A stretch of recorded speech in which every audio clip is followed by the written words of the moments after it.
Welcome back to Three and Out. I'm Ryan Orlovsky alongside Brian Carter. We're going to move right into the email portion of our show here in just a second.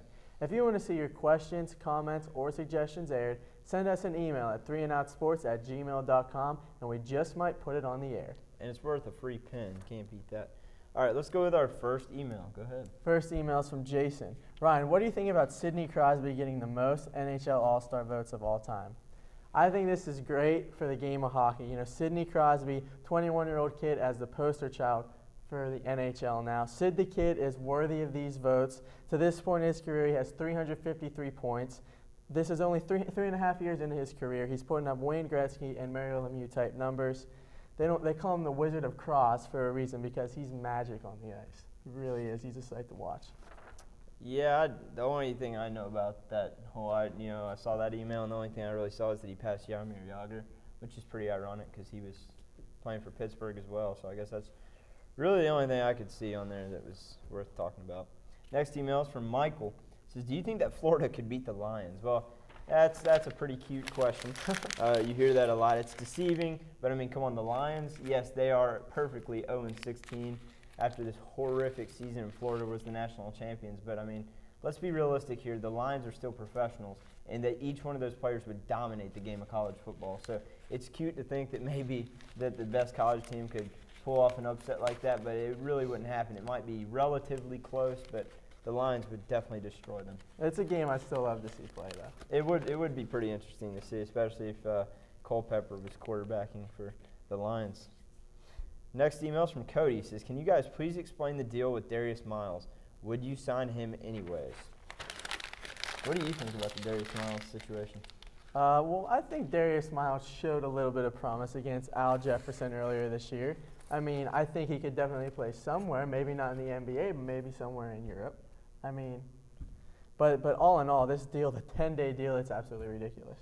It is, and just so if many of you don't know, the deal is that the Portland Trail Blazers released Darius Miles and emailed 29 other teams warning that they would take legal action for anyone who decided to sign him to a contract because he was attempting to come off major knee surgery, and if he had played just 2 more games, he would get $18 million.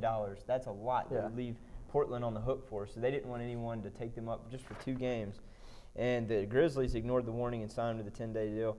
The NBA Players Union filed a grievance in favor of Miles. I have to side with them. I mean, if you have a chance to sign somebody to hurt another team, I would do it because, if you can hurt another team with the salary cap space, then you're definitely giving yourself an opportunity to hurt the other team and gives you a better chance to win as well. So can't fault them for that.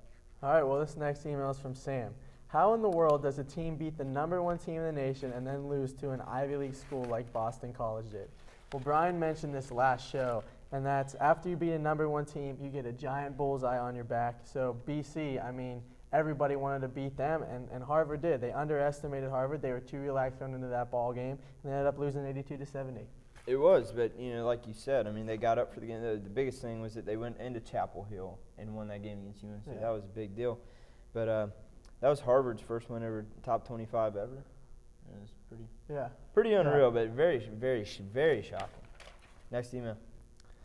This next email is from Nathan. Is it really fair for the Patriots to place the franchise tag on Matt Castle? No, it's not fair at all. I mean, Castle had a great year, but they need to keep in mind that Tom Brady is still their quarterback, and he's their franchise quarterback. The Pats are selfish. I can't stand Bill Belichick. I hate the Patriots organization, and they're selfish. They need to let Castle explore other options. Yeah, especially since, you didn't have to declare who was going to be your franchise tag until February, mid to late February, and they declared very early while the playoffs are still going on that Matt Castle was going to be the franchise tag.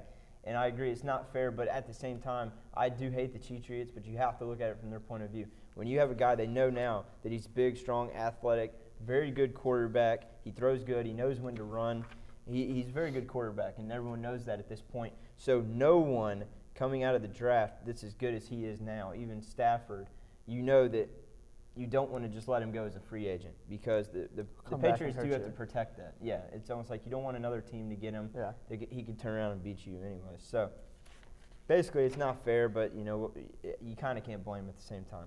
Next email is going to be from Eric. It says, John Smoltz to Beantown, WTF.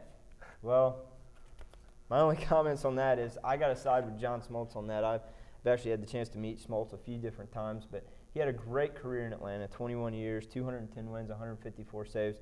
Guy's definitely a sure shot Hall of Famer. It all came down to money, and if the Braves really wanted him, they would have offered him a sweeter deal because $5.5 million was his base guaranteed contract with Boston.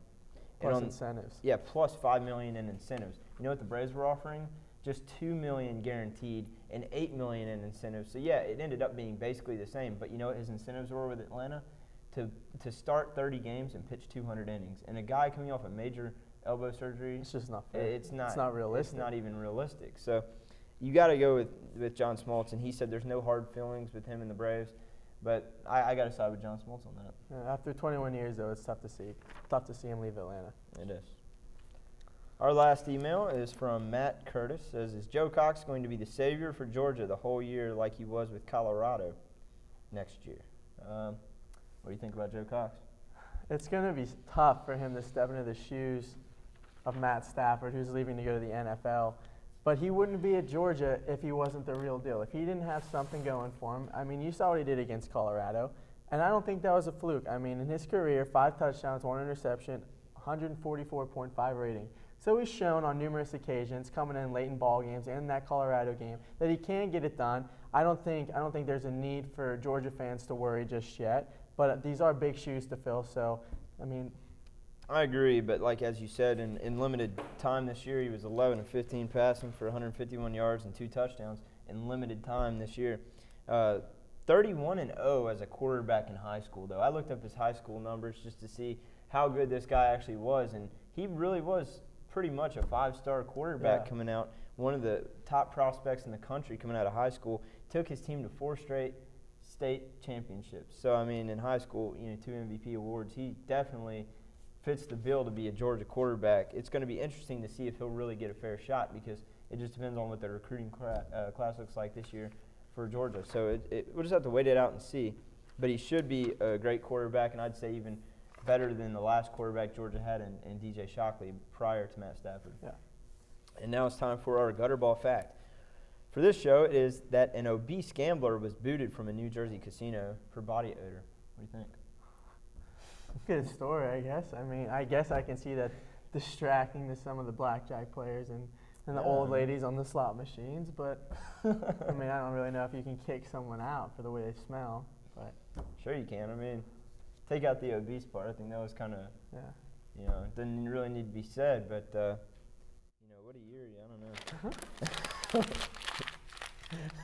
Well, we're ready to take another break here on 3 and Out, but stay tuned because when we get back, we're going over and under.